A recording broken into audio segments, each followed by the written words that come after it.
if you play to like 20,000 people in America or a lot of other places, you kind of feel like an entertainer. I always feel like when we play here, it's like the point is to just go do your thing. But that's what I always feel when I'm here.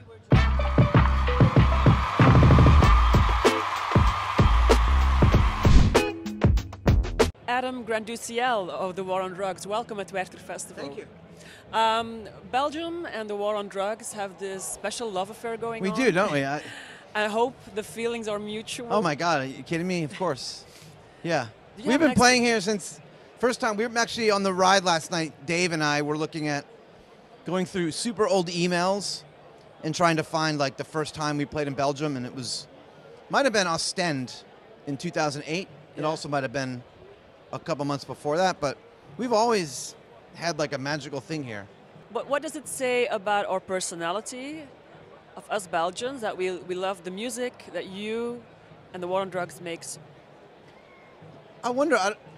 I feel like whenever we just like when we played the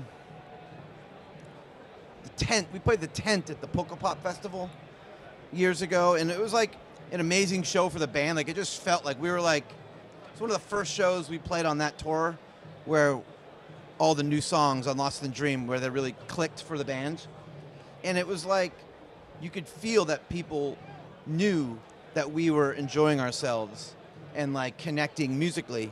And I feel like when we play here, whether it's Werchter or Sports Palais or AB Club or wherever, it's like when we're just doing our thing and we're like executing and feeling musical and connecting as a band, that's I think what people are coming to see. Maybe we're just an indie-loving, melancholic Yeah, maybe, you know, just country. patient and Yeah. just there for the moment, and it's just always something that is not lost on us whenever we play here. Yeah. The songs in your latest record have bigger melodies, bigger choruses. Does that synthesizers, a lot of Yeah. synthesizers? Does that require a different live setup for this tour? We added our friend Eliza, and she sings a lot. She's got a beautiful voice, and she plays a lot of keyboards and guitar. It's just like another layer. So we have 7 people on stage now, which is a lot. Yeah. But every song, it's just like trying to get to the essence of every song, and sometimes you just need that many hands. You never try to recreate the record, but having an extra set of hands just lets you have the option of like really playing the songs the way you want. Yeah. Did you ever have problems at the customs on tour due to your band name, The War on Drugs? Not yet.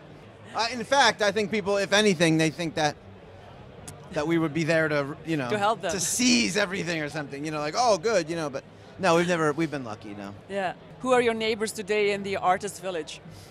Our neighbors today, Pearl Jam is right below us. Haim is across the way. Haim and Black Pumas are in their little compound. This is our first time we've had a compound, which when we used to like be traveling in a van and we would have like, you know, a bench with our name on it and like 3 bags of chips and some water, and we'd see all these bands coming out of their little compound with their own restroom. We'd be like, oh my God, if we ever get to that, if we ever have our own bathroom, like we'll never like not take it for granted. And so we're there today. I look out my little window in my little private room and In your villa, in your my little castle? my little Werchter villa, and I get to see all the bands I want to see. So Adrienne Lanker of Big Thief, she always carries a metal coffee cup on tour with her because it reminds her of home. Do you have a special personal item that you bring along on tour that always reminds you of home? I have these little Polaroids I took of my son right before our U.S. tour started in January, and I have them on top of my amp. So every time I go to my amp, You see your son. I see 4 pictures of my son. Cute. But So cute.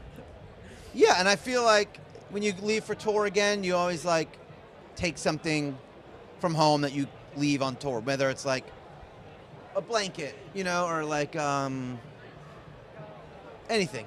But those three Polaroids of my son are really the main thing. That's nice. Last question. Do you have a piece of like really good life advice for the humor readers and viewers of this video?